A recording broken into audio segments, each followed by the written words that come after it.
बेरमपुर मध्य प्रदेश की वादियों में बसा एक खूबसूरत गांव। लेकिन इस गांव में छिपे थे कुछ ऐसे भयानक रहस्य जिन्होंने उस सदी में निवास करने वाले साहसी लोगों के दिल में भी एक खौफ पैदा कर रखा था।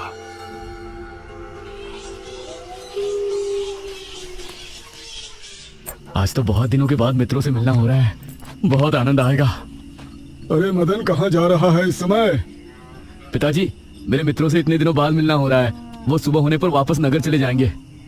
अरे तुझे पता नहीं क्या, आज शनिवार की रात है। आज के दिन निशिर मोलो गांव में घूमते हैं। पिताजी, चाहे निशिर मोलो आए या नरकासुर, मुझे आज मेरे मित्रों से मिलने से कोई नहीं रोक सकता। ठीक है, लेकिन ध्यान रहे, जैसे ही तुमको उनके कदमों की आहट सुनाई दे और उनका वो मंत्र जिसको वो दोहराते हुए आगे बढ़ते हैं, तो उन्हें बिना देखे किसी ऐसी जगह छिप जाना जहाँ से ना वो तुमको देख सके ना तुम उनको। और जब तक उनकी आवाज आना बंद ना हो जाए, उनके सामने नहीं आना। वो 4 भयानक आदमी होते हैं जो अपने कंधों पर एक ताबूत को उठाए होते हैं, और अगर कोई उन्हें देख ले तो वो जिंदा नहीं बचता। मुझे पता है पिताजी, अब मैं चलता हूँ। ये कहकर मदन घर से निकल गया, लेकिन उसके पिता के चेहरे पर उसकी फिक्र साफ नजर आ रही थी। निशिर मोलो आ जाएंगे और साथ ले जाएंगे। ऐसा लगता है कि हमारे गांव के लोग अभी भी दूसरी सदी में जी रहे हैं। वो तेज तेज कदमों के साथ आगे बढ़ रहा था। कुछ देर बाद उसे जंगल की तरफ एक पगडंडी वाला रास्ता नजर आया। यहाँ से जाऊंगा तो जल्दी पहुंच जाऊंगा, यहीं से आगे बढ़ता हूँ। बिना ज्यादा सोचे वो जंगल के अंदर बने उस पगडंडी वाले रास्ते पर आगे बढ़ गया।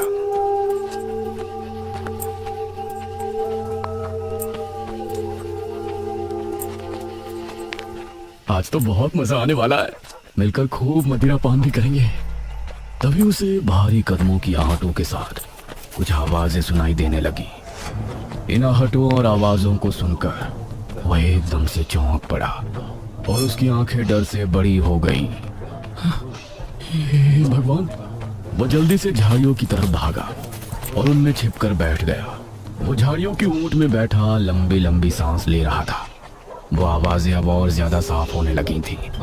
उसे यकीन था कि अब वो लोग उसके करीब ही आ रहे हैं। उसने धीरे धीरे छिपकर अपनी एक आंख से उनको देखा और वो हैरान रह गया।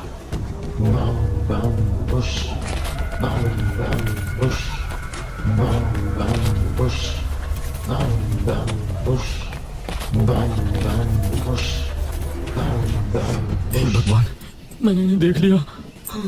मदन पूरी तरह से झाड़ियों में छिप गया और कुछ देर अपनी सांस तक रोके वहां छिपा रहा। फिर उसने धीरे से झांक कर देखा तो अब वो लोग कहीं नजर नहीं आ रहे थे। लगता है चले गए। वो वहां से निकला और दोनों तरफ देखा तो वहां कोई नजर नहीं आया। शुक्र है भगवान। उसने एक कदम बढ़ाया ही था कि तभी उसे फिर से वही आवाजें अपने ठीक पीछे से सुनाई देने लगी। उसने एक झटके से पलट कर देखा तो वो चारों ताबूत वाले शख्स ठीक उसके पीछे खड़े थे।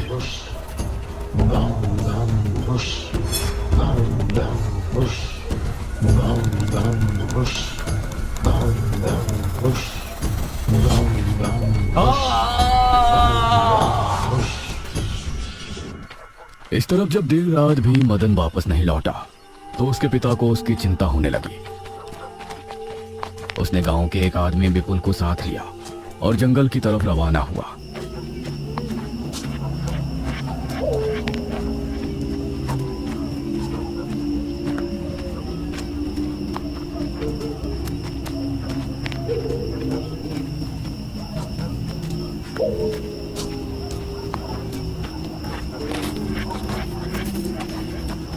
काफी देर बाद एक बरगद के पेड़ के पास जाकर उनके कदम रुक गए और आंखें खौफ से फट पड़ी। उन्होंने मदन को रहस्यमयी परिस्थिति में पाया। उसके चेहरे पर डर और आंखों में खौफ ऐसा नजर आ रहा था कि जैसे उसने हादसे से पहले बहुत ही भयानक मंजर देखा हो। मदन!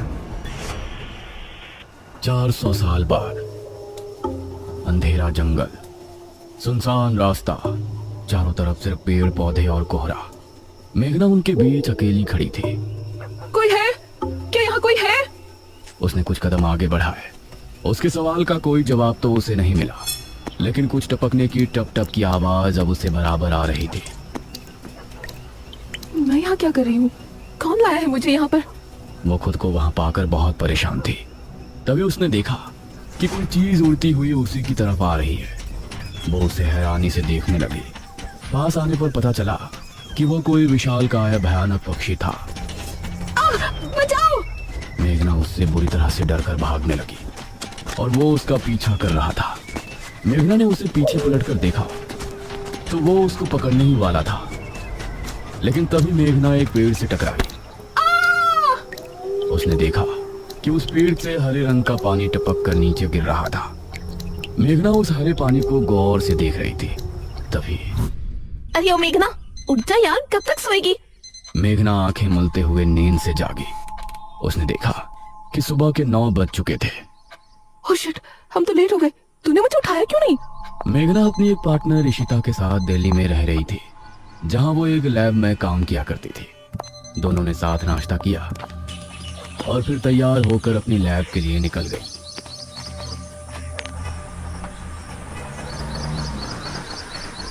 तेरा ऑमलेट खा खा कर मेरा पेट खराब हो चुका है। रोजाना कच्चा ही बनाकर दे देती है। शुक्र मना कि कच्चा भी खाने को मिल तो रहा है। तेरे भरोसे रहेंगे तो वो भी नहीं मिलने वाला। सोकर ही 9 बजे उठती है।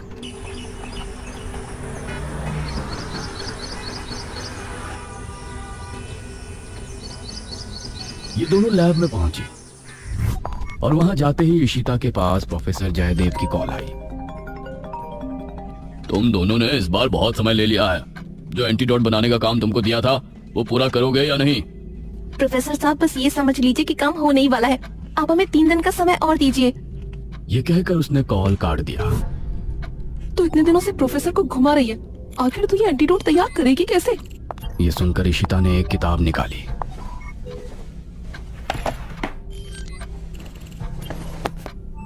यार देख ये किताब, इसमें बहुत से ऐसे लिक्विड के बारे में लिखा है जिनकी कहानी पुरानी दंत कथाओं और लोक कथाओं से जुड़ी है। तो तू कहना क्या चाहती है?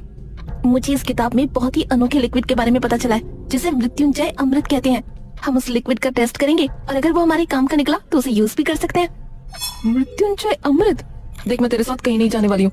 ये सब बातें बकवास होती हैं। अरे देख तो सही, इस पेड़ से हर पूर्णमासी की रात ये हरा लिक्विड टपकता है। तभी मेघना ने देखा कि उस पन्ने पर किसी मृत्युंजय अमृत के बारे में लिखा था और उसमें ठीक वही पेड़ दिखाया गया था जो मेघना रोजाना अपने सपने में देखा करती थी। मतलब उस हरे पानी की बात ही इस किताब में लिखी थी। हे भगवान, क्यों हिला डाला ना? है ना इंटरेस्टिंग? मेघना ने कुछ सोचा और फिर जवाब दिया, हाँ तो हम दोनों कल ही बीरमपुर गांव के लिए निकलते हैं।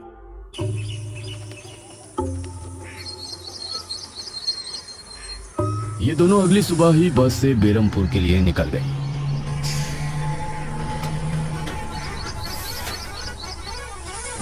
वैसे एक बात बता, तू मेरे साथ वहाँ जाने के लिए एक ही बार में कैसे राजी हो गई? मेघना ने सच को छिपाते हुए कहा, ऐसी अनोखी चीज देखने के बाद भला कौन नहीं होगा जो इसको देखना नहीं चाहेगा? ओहो, ये हुई ना बात। मैंने तुझे पार्टनर बनाकर कोई गलती नहीं की।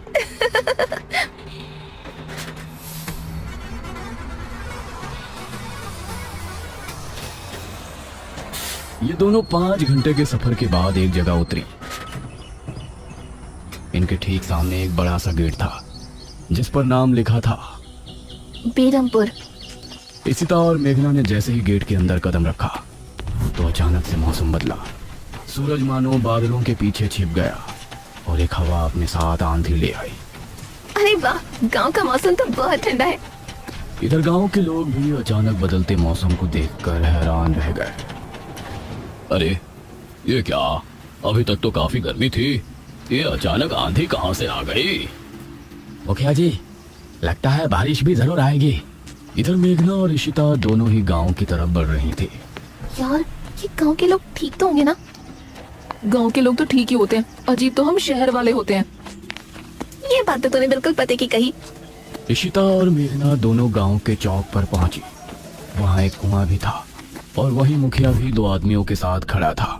अरे बच्चियों, तुम दोनों कौन हो? अब नमस्ते जी, मेरा नाम ईशिता है और ये है मेरी दोस्त मेघना। अच्छा बेटा, वैसे हमारे गांव में किस वजह से आना हुआ? वो असल में वो अंकल, हम लोगों को अपनी स्टडी के लिए 5 गांवों के बारे में लिखना है, इसलिए हम लोग यहाँ आए हैं। इसके बाद और 4 गांवों में जाएंगे।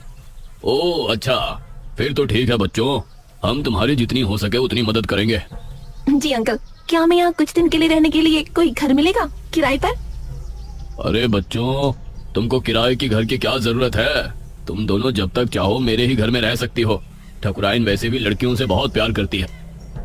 जी शुक्रिया अंकल।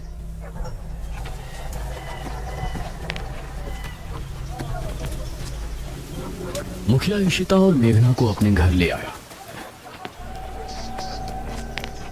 तभी घर के मंदिर में जल रहा दीपक बुझ गया। अजी सुनती हो ठकुराइन? जी आई। ठकुराइन कमरे से बाहर आई। नमस्ते आंटी। नमस्ते बेटा। ओ जी, ये प्यारी प्यारी बच्चियां कौन है? ये दोनों शहर से अपनी पढ़ाई के सिलसिले में आई हैं। हमारे गांव के बारे में लिखना चाहती हैं। वो क्या होता है रे, वो रिसर्च करने आई हैं। तभी वहां पर एक और लड़का आया। क्या कहा? हमारे गांव पर रिसर्च? इशिता और मेघना ने उसे देखा। भला हमारे बेवकूफ गांव में आपको क्या मिल सकता है? ये सुनकर इशिता और मेघना हैरान रह गई।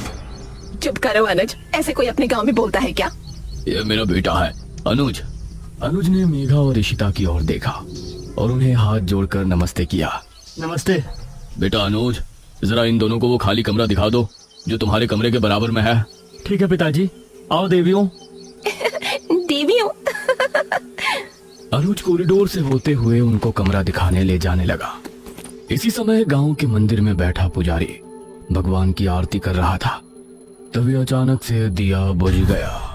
ये संकेत तो ठीक नजर नहीं आ रहे। हे प्रभु रक्षा करना। वैसे आप लोगों को रिसर्च करने के लिए यही गांव मिला था? अरे हम लोगों को 5 गांवों के बारे में लिखना है, तो इसीलिए जो भी गांव पास दिखा चले आए। इसके बाद और किसी गांव में जाएंगे। अच्छा, वैसे यहाँ कुछ ऐसा है जो कि रहस्यमय या ऐतिहासिक हो? हाँ है ना, एक राजमहल। राजमहल यहाँ? हाँ, 400 साल पहले जो यहाँ के राजा हुआ करते थे, उनका महल। वैसे अनुज, क्या तुम हमें उस महल में लेकर चलोगे?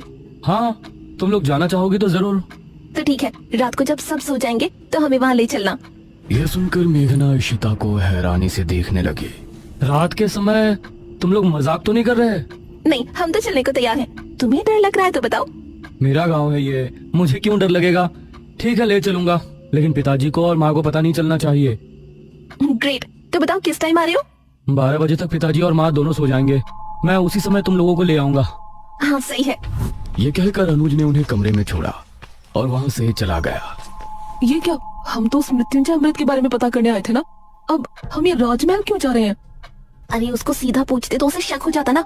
आज हम राजमहल चलते हैं और फिर कल उसे जंगल जाने को कहेंगे और वहाँ जाकर बातों ही बातों में उसे मृत्युंजय अमृत के बारे में पूछेंगे। ये सही है। इस तरफ गांव के लोग मौसम की बदलती ठंड से बहुत हैरान थे। पुजारी बार बार आसमान की तरफ देख रहा था, जहां उसे काला अंधेरा इधर उधर घूमता हुआ नजर आ रहा था। करीब 12 बजे जब मुखिया और उसकी पत्नी गहरी नींद में थे, तो अनुज कमरे से निकला। अरे लगता है आ गया। इशिता ने उठकर दरवाजा खोला। हाय अनुज। तुम लोग तैयार हो? हाँ चलो, हम तो रेडी हैं। तो चलो। अनुज इनको लेकर घर से निकला और इन्होंने 2 गलियां पार कर ली थी। उफ, तुम्हारे गांव में हवा इतनी ज्यादा चलती है क्या?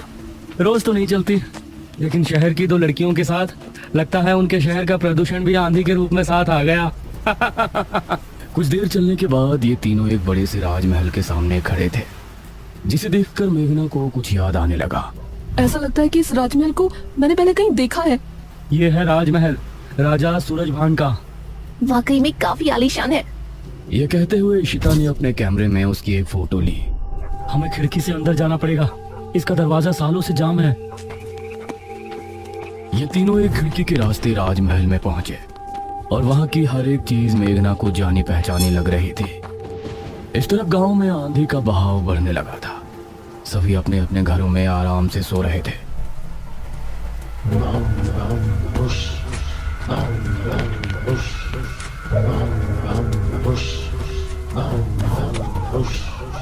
अरे ये आवाज तो। निशिर बोलो। गांव के सभी लोगों के दिलों में खौफ उतर आया। उसी समय मुखिया के कमरे में गांव का पुजारी हड़बड़ाता हुआ पहुंचा। मुखिया जी उठिए। मुखिया चौंकता हुआ नींद से जागा। क्या हुआ पुजारी जी, इतनी रात में आप? गांव में निशील मोलो की आवाज गूंज रही है। सब बहुत डरे हुए हैं। पुजारी जी, ये कैसे हो सकता है? निशिल मोलो यहाँ कैसे आ सकते हैं? वो तो कई सालों पहले सो गए थे। जरूर कुछ ऐसा हुआ है जिससे वो जाग उठे थे। हमारा मन बहुत विचलित हो रहा है। गांव के सभी लोग अपने अपने घरों में जाग चुके थे और डरे बैठे थे। यह आवाज सभी के दिलों में खौफ पैदा कर रही थी। मेघना, इशिता और अनुज तीनों इस बात से बेखबर राजमहल में घूम रहे थे। ये कैसी आवाज है? हाँ, मैंने भी सुनी। ऐसा लग रहा था कि कोई सिपाही भारी जूतों के साथ गलियारे में चहलकदमी कर रहा है, लेकिन दूर दूर तक कोई नजर नहीं आ रहा था। उसी समय गांव के दो आदमी संपत और कप्ता जंगल की सरहद पर बैठे हुए जुआ खेल रहे थे। अरे संपत यार, चल घर चलते हैं, अब बहुत समय हो गया। ओहो, अब तू हार रहा है तो घर चलते हैं। अरे चुपचाप पूरी बाजी खेल, इससे पहले तो मैं तुझे जाने नहीं दूंगा। हाँ। यह सुनकर कप्ता फिर से उसके साथ पत्ते बांटने लगा। उन दोनों को यह आवाज सुनाई दी। तेज आंधी की हवाओं में उनकी आंखें बहुत मुश्किल से खुल रही थी। उन दोनों ने देखा कि सामने से चार आदमी अपने कंधों पर एक ताबूत उठाए मंत्र पढ़ते हुए चले आ रहे हैं। संपत और कप्ता इससे पहले कुछ करते, वो चारों आकर उनके सामने रुक गए। हवा का रुख थोड़ा कम हुआ। वो चारों अपनी लाल चमकती आंखों से संपत और कप्ता को घूर रहे थे। इधर इशिता, मेघना और अनुज को एक दरवाजा खुलने की तेज आवाज सुनाई दी और वो चौंक पड़े। न जाने उस दरवाजे से कौन निकला, जिसको देखकर ये तीनों चौंक पड़े। वहीं संपत और कप्ता के सामने खड़े वो चारों शख्स जो कि निशिल मोलो थे, उनके कंधों पर रखा ताबूत खुल गया और उसके खुलते ही संपत और कप्ता की चीख पूरे गांव के लोगों ने सुनी, जिसे सुनकर सभी गांव के लोग डर गए। ये किसकी चीख थी जी? निशिल मोलो, निशिल मोलो, ये चीख किसी अनहोनी की संकेत थी। निशिल मोलो आखिर कौन है? क्या है मृत्युंजय अमृत? और क्या संबंध है मेघना का इन सब से? इन सभी सवालों के जवाब जानने के लिए हमारे साथ जुड़े रहिए इस कहानी के अगले भाग में भी।